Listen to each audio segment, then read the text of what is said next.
It had been different for a brief pocket of time.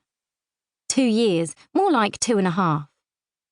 But that period was now just a crumpled cluster of memories concertinaed against the rest of her 30-something years. 30-something. Not owning up to her age was a habit Greta had acquired after a childhood of forever being propelled into the following year by her mother. 7-year-old girls are not afraid of the dark. Greta was 6. Just being a teenager does not give you carte blanche to be insolent. Greta was 12. What had a Pukeko been doing in the middle of a suburban Auckland street anyway? It was not, after all, some countryside lane. If only she hadn't been forced to turn into Bardia Street, the incident would never have happened. But there'd been an accident on Lake Road, and a diversion was in place. Greta edged slowly forward through the shopping precinct. She was definitely going to be late for work. She chewed her lip and tried focusing on her pelvic floor exercises. She'd been holding, for the count of 3, when something caught her eye. She leaned over the steering wheel to take a better look. There was a woman standing on a stepladder in a store window, taping a large red sign to the glass.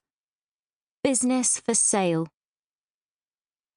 Greta's breathing picked up, the idea growing instantly full and round in her head like one of those tiny toy capsules which, when tossed into a basin full of water, burst open and unfold into some fabulous spongy sea creature, a red octopus, green seahorse, a purple pufferfish. Already, she could envision herself standing behind an old-fashioned cash register in the dainty spork. She loved that word, spork, the way it sounded, the cleverness of combining 2 words in one, spoon and fork. The shop would be a destination to satisfy both the stomach and the soul, a place where cake would be sold by the slice so that even patrons who were single were catered for. No pressure to buy a cake fit for a family or a big group of friends. There'd be sakatort, chocolate mint sponge, and walnut and coffee gatto. Cakes soaked in citrus syrup, lemon meringue pies piled high, even a simple sultana loaf.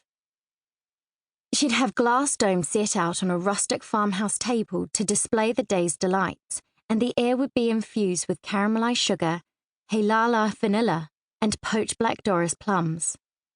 There'd be a bookshelf stocked with baking books, a giant blackboard scribbled with quotations, and curled up in the sunshine, blissfully unfazed by some prodding little customer, would be the shop's mascot. An English bulldog replete with polka dot kerchief and shop-appropriate name. Raisin, coconut or caramel, perhaps. Greta sighed, the fantasy instantly fading. She was getting older, and reality was far quicker to douse her dreams. She had grown resigned to the fact that there was no link between her aspirations and ambitions and the tarmac of life as it unfolded. No expectation, no disappointment, had been her mother's mantra.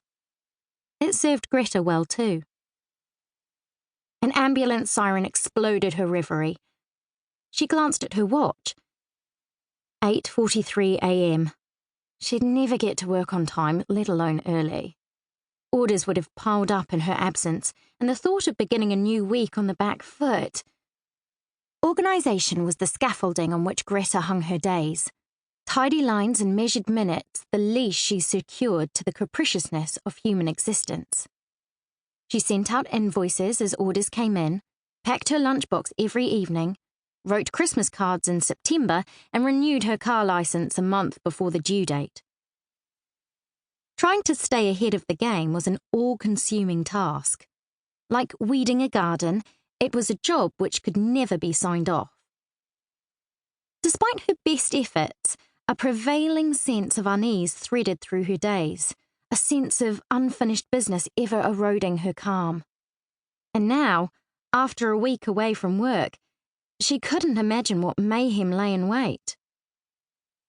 She wiped her palms on her skirt and wondered why she agreed to take a week off from work to house sit for her former neighbours Lorraine and Rory,